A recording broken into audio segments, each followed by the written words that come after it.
बिस्मिल्लाहिर्रहमानिर्रहीम बिस्मिल्लाहिर्रहमानिर्रहीम। अल्लाह ताला के अहकामात पर अमल करना, मोहम्मद रसूलुल्लाह सल्लल्लाहु अलैहि वसल्लम के तरीक़ों के मुताबिक हम सब इंसानों की बेहतरीन खैरें भलाइयों और कामयाबियों का ज़रिया है, हर जहान में, दुनिया में भी और आखिरत में भी। और इसके लिए बहुत ज़रूरी है कि हम अल्लाह ताला के हुक्म के ऊपर अमल करने के लिए कुरान मजीद को समझें। अल्लाह ताला का हुक्म दरअसल कुरान मजीद के अंदर मौजूद है।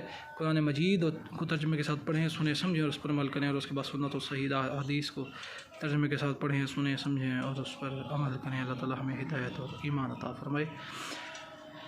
कामयाबी के लिए ज़िंदगी के अंदर दुनिया के कामयाब तरीन लोगों से सीखें। और दरअसल कामयाबी तो मैंने पहले अर्ज़ कर दिया कि उसके लिए दरअसल इंसान की अक़ल को सही डायरेक्शन में इस्तेमाल करना चाहिए। देखें कि दो किस्म के इल्म होते हैं, एक रिवील नॉलेज और एक एक्वायर्ड नॉलेज।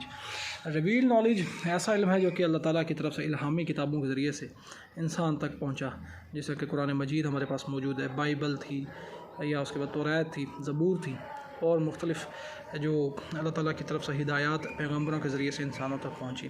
लेकिन अभी हमारे पास दरअसल हकीकत और मुकम्मल हिदायत और मुकम्मल प्योर फॉर्म में अल्लाह ताला की हिदायत कुरान मजीद की सूरत में हमारे पास मौजूद है, क्योंकि इसकी हिफाजत का ज़िम्मा कुरान मजीद की हिफाजत का ज़िम्मा अल्लाह ताला ने ख़ुद लिया है। बाकी आसमानी किताबों में कुछ रद्द-बदल लोगों ने कर दी, शैतानी वसवसों और शैतानी साजिशों के तहत जो उसके अंदर मिलावटें हो चुकी हैं। तो दरअसल प्योर फॉर्म में कुरान मजीद हमारे पास मौजूद है, इसकी ज़िम्मेदारी और इसकी हिफाजत का ज़िम्मा अल्लाह ताला ने ख़ुद लिया है। तो दरअसल यही क़यामत हमारे आखिरी नबी हज़रत मोहम्मद सल्लल्लाहु अलैहि वसल्लम के ऊपर नाजिल होने वाली किताब क़यामत तक के इंसानों के लिए हिदायत का ज़रिया है। और इसी को हमें तर्जुमे के साथ पढ़ना चाहिए, सुनना चाहिए, समझना चाहिए, उस पर अमल करना चाहिए। और उसके बाद सुन्नत और सही अहादीस को हमें समझना चाहिए। एक चीज़ मैं सही हदीस का लफ्ज़ इस्तेमाल करता हूँ। देखें कि हदीस हमारे लिए एक बहुत बड़ा ज़ख़ीरा है, जो कि हिस्टोरिकल ज़ख़ीरा है, और इसको इकट्ठा किया गया हज़ूर पाक सल्लल्लाहु अलैहि वसल्लम के बारे में जो अक़वाल और अफ़ाल जो कि सहाबा के ज़रिए से ट्रांसफ़र होते गए, आहिस्ता आहिस्ता से आगे ट्रांसफ़र होते गए। लेकिन तारीख़ी रिकॉर्ड में आप ये चीज़ें याद में रखें कि कोई भी मामला और वाक़या पेश आता है, आप रिसेंटली कोई मामला उठा लें तो उसके अंदर आपको जितने मुँह उतनी बातें मिलेंगी, जितने लोग मतलब वो फ़लाँ क्या अल्फाज इस्तेमाल करेगा, फ़लाँ क्या अल्फाज इस्तेमाल करेगा, कोई उसके अंदर इमोशन की रद्द-बदल कर देगा, समझने में इंसान की किसी की गलती हो जाएगी, कोई बयान करने में किसी की गलती हो जाएगी। तो जो एक तारीख़ी मवाद होता है उसको ट्रांसफ़र करना एक मुश्किल चीज़ होता है। लेकिन इस्लाम के अंदर ये अहादीस की जो कुतुब हैं उसके अंदर बड़ी रिसर्च और बड़ी ऑथेंटिसिटी के साथ उसमें इंसानी कोशिश के ज़रिए से ये चीज़ को आगे लेके लाया गया है। लेकिन इसमें एक और चीज़ की, क्योंकि इंसानी कोशिश है, इंसान ख़ता का पुतला है, तो इसलिए सही अहादीस को ही हम जो है वो प्रेफर करेंगे, क्योंकि उसमें कुछ अहादीस के ज़खायर के अंदर ज़ईफ़ अहादीस में मौजूद हैं।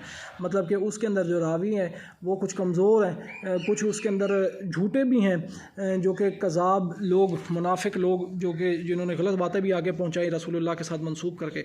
तो दरअसल इस चीज़ को समझने के लिए सही अहादीस को समझना बहुत ज़रूरी है। और अहादीस जो कि कुरान मजीद के मुताबिक हैं उसी को फॉलो करेंगे, जो कि कुरान मजीद के मुताबिक नहीं तो उसको फॉलो नहीं किया जाएगा। दरअसल हम कुरान मजीद, सुन्नत और सही अहादीस को ही फॉलो करेंगे। तो ये मैंने एक आसान सा फार्मूला बताया। आप अहादीस के बारे में जावेद अहमद गामदी साहब का मौक़िफ़ सुन सकते हैं। उसके बारे में डिटेल उन्होंने एक अच्छी डिस्क्रिप्शन की है अहादीस की कुतुब के बारे में, क्योंकि अहादीस की कुतुब ये वो कुतुब नहीं है कि जो दरअसल हज़ूर पाक ने ख़ुद लिखी हों, ऐसा हरगिज़ नहीं है। ये तो लोगों की कोशिश है, बहुत अरसे के बाद सदियों से चलती हुई आई कोशिश है, जिसमें लोगों ने जो सुन्नत और सही अहादीस को जो पिछले लोगों से लिया, उसको उसकी ऑथेंटिसिटी और कोशिश के ज़रिए से उसको समझने की कि भाई ये सही है या हज़ूर पाक ने ऐसा कहा होगा या नहीं कहा होगा उसके बारे में। लेकिन ये फिर डीपली एक बहस चली जाती है। तो दरअसल उसमें आसान तरीका यही है कि हम कुरान मजीद को समझें, जिसकी हिफाजत का ज़िम्मा अल्लाह ताला ने ख़ुद लिया है, जो कि हज़ूर पाक पर नाज़िल हुई और जो कि क़यामत तक जो है बग़ैर रद्द-बदल के मौजूद रहेगी और उसमें कोई कमी पेशी नहीं हो सकती। तो दरअसल हिदायत का रास्ता हमारे पास खुला है कुरान मजीद के ज़रिए से, जो कि रिवील नॉलेज है। अच्छा, एक और चीज़, अगली बात मैं बात कर रहा था कि दो टाइप के नॉलेजेस होते हैं या दो टाइप के इल्म होते हैं, दो किस्म के इल्म होते हैं, जिसमें एक रिवील नॉलेज और एक रिक्वायर्ड नॉलेज है। रिवील